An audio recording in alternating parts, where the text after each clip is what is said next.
Comme partout en France, on a commémoré le 11 novembre, vendredi dernier à Luçon. Une cérémonie toujours importante et très suivie. Elle a débuté comme à son d'habitude par les dépôts de gerbes au monument aux morts 1870-1871. Après un moment de recueillement, les autorités civiles et militaires se sont ensuite rendues en cortège au square des anciens combattants. Un défilé emmené par les porte-drapeaux, les élèves de la préparation militaire marine des Sables-d'Olonne, ainsi que les jeunes sapeurs-pompiers. Au square, là encore, les autorités ont procédé au dépôt de gerbes et aux différentes allocutions.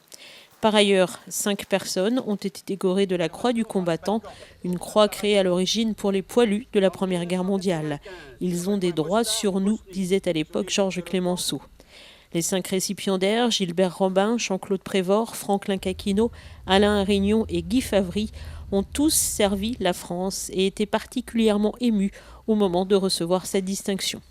Déjà d'une part fier d'avoir servi mon pays et fier d'être reconnu par mon pays. Quel a été un peu votre parcours, racontez-nous.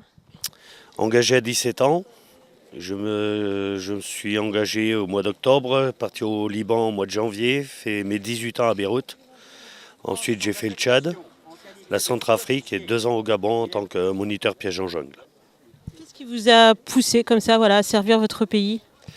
La vague d'attentats qu'il y a eu dans les années 80 et plus les pertes qu'on a eues au Liban m'ont poussé à m'engager pour servir.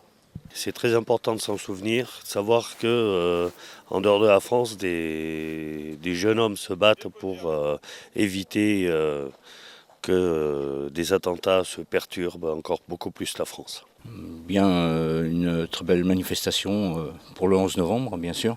Bon, je pense tout d'abord à des camarades que j'ai perdus sur les théâtres d'opération. Et je dirige cette médaille vers eux, quoi. Voilà. J'ai encore aujourd'hui du mal à accepter ça. Racontez-nous un petit peu votre parcours au service de la France.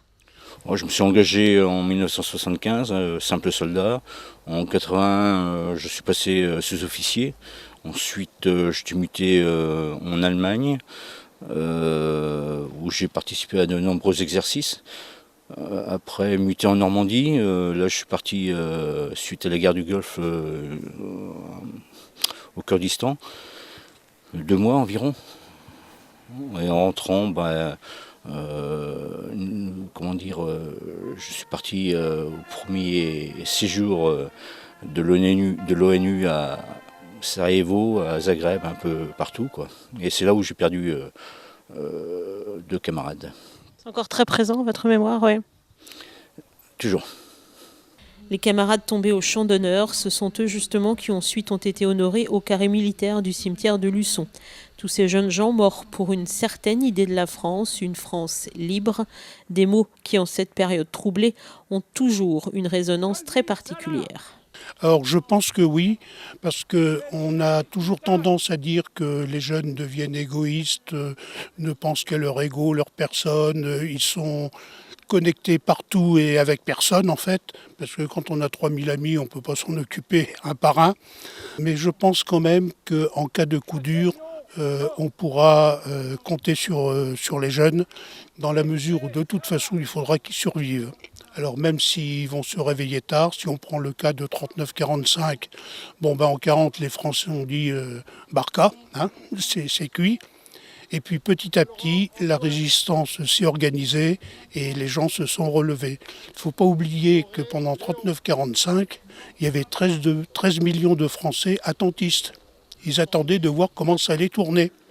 Et puis la vraie résistance s'est mise en place à partir de fin 43. Les jeunes sont donc bien évidemment toujours associés à ces commémorations pour que eux aussi n'oublient pas et soient le relais du souvenir. Et pour les jeunes conseillers municipaux dont c'était la première sortie officielle, ces cérémonies sont quelque peu impressionnantes. J'étais content.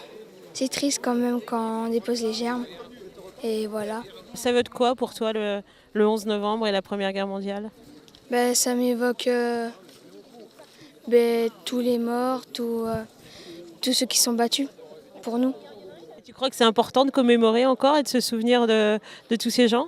Oui, encore, oui. Pour leur rendre hommage, pour eux qui sont plus là. Tu crois que ça pourrait arriver encore ? Une guerre comme ça? Oui. Mais j'espère pas que ça va revenir.